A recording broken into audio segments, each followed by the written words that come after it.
Step into the shadows where dark thoughts erupt like blisters under the skin. Welcome to Shivers, short horror stories.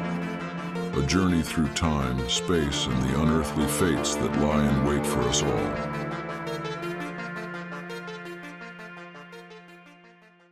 The Sleepover.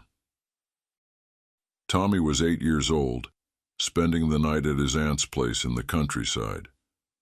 During the day, her house was a haven of adventure, surrounded by endless woods that beckoned exploration. But as night fell, that same house became a labyrinth of ominous creaks and looming shadows. Tommy wanted to be upstairs in his aunt's bed, not downstairs by the forest. It was scary for him at his age, and he hadn't been alone like this before. His parents were away for work, leaving Tommy in the care of his childless aunt, who seemed oblivious to the fear creeping into her nephew's heart. Downstairs, Tommy lay wide-eyed in bed, the room now a dimly lit stage for his escalating dread. He was used to streetlights cascading light into his room at home, providing a comforting glow that kept the darkness at bay. Here, it was pitch black, or it would have been if the moon wasn't illuminating the sky. The silver light filtered through the window, casting eerie shadows that danced on the walls and floor. Every shape seemed menacing, every shadow a potential threat. The silence of the countryside was oppressive, amplifying every tiny sound and transforming the familiar into the terrifying. Tommy realized he was afraid of the dark, a fear he'd never truly faced before.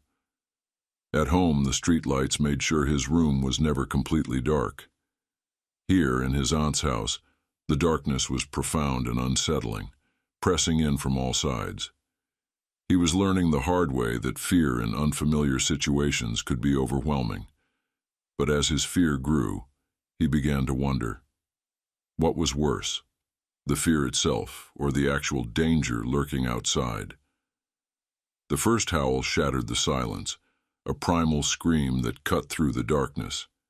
Tommy's breath hitched as he listened, the echoes bouncing off the walls like a grim symphony. The forest, once a playground of wonder, now held unseen threats in its depths. The howl seemed to reverberate within his very bones, freezing him in place. Fear paralyzed him, but his mind was a whirlwind of conflicting thoughts. Should he run upstairs to his aunt's bed or hide under his blanket? The house was terrifying at night, each shadow and creak amplifying his fear. Maybe it was scarier than the wolves outside. His blanket felt like a flimsy shield against the dangers lurking in the dark, but the thought of facing the shadowy hallway filled him with dread. He imagined sprinting upstairs, but the idea of leaving the relative safety of his bed seemed impossible. Minutes stretched into eternity as Tommy lay paralyzed, each subsequent howl intensifying his fear. He glanced towards the window where moonlight filtered through the glass, casting eerie shadows across the floor. The room felt smaller, suffocatingly intimate in its newfound malevolence. The shadows seemed to move, twisting into grotesque shapes that taunted his imagination. Tommy tried to steady his breathing, but each exhale felt like a roar in the oppressive silence. He strained to hear any sound that might follow, his ears attuned to the slightest whisper of movement. The wind rustled the leaves outside, a gentle reminder of the world beyond his window, but even that familiar sound took on a sinister quality in the dark. Then silence. The absence of sound was deafening, a vacuum that amplified every rustle of the curtains and creak of the floorboards. Tommy's mind raced, torn between the safety of his aunt upstairs and the peril lurking just beyond the window pane. He could almost hear his own heartbeat, a frantic drumbeat in the stillness. And then came the footsteps, heavy, deliberate, and unnervingly close. Tommy's heart hammered against his ribs as he heard sniffing sounds, the unmistakable mark of a predator outside his window.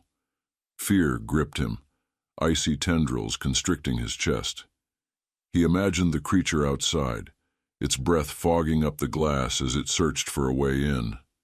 He squeezed his eyes shut, hoping that if he couldn't see the terror outside, it couldn't see him either. But the darkness behind his eyelids was no refuge. It was a canvas for his fears, painting vivid images of glowing eyes and snarling teeth. His fear of the dark, something he'd always thought was childish, now felt justified. Should he stay, huddled in false security, or risk the unknown darkness of the hallway and its promise of sanctuary upstairs?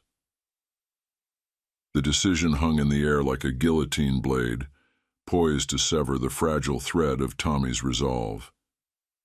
He pictured the hallway, a narrow tunnel leading to safety, but also filled with shadows and potential threats. Before he could choose, fate intervened with a deafening crash. The wolf, sensing Tommy's hesitation, burst through the window in a shower of shattered glass and splintered wood. Tommy screamed, scrambling to his feet as adrenaline surged through his veins. His legs felt weak, but sheer terror propelled him forward. In a blind panic, he sprinted for the stairs, the wolf's growls echoing behind him like a primal symphony of terror. Each step was a desperate bid for salvation, his feet slipping on the polished wood in his haste. The stairs seemed endless, stretching out before him like a cruel joke. Halfway up, the staircase became a battleground of fear and determination. Tommy's legs trembled beneath him, threatening to give out as he fought to reach the safety of his aunt's arms. But fate, cruel and relentless, had other plans. He could feel the wolf's hot breath on his neck, a reminder of the predator closing in. With a final lunge, the wolf's jaws closed around Tommy's back, tearing him away from the sanctuary of the stairs and dragging him back into the night.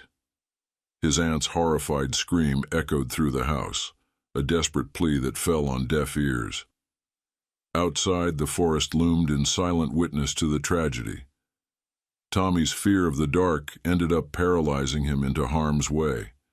When children get a little older, they tend to learn that it's not the dark that we should be afraid of, but what lurks in it.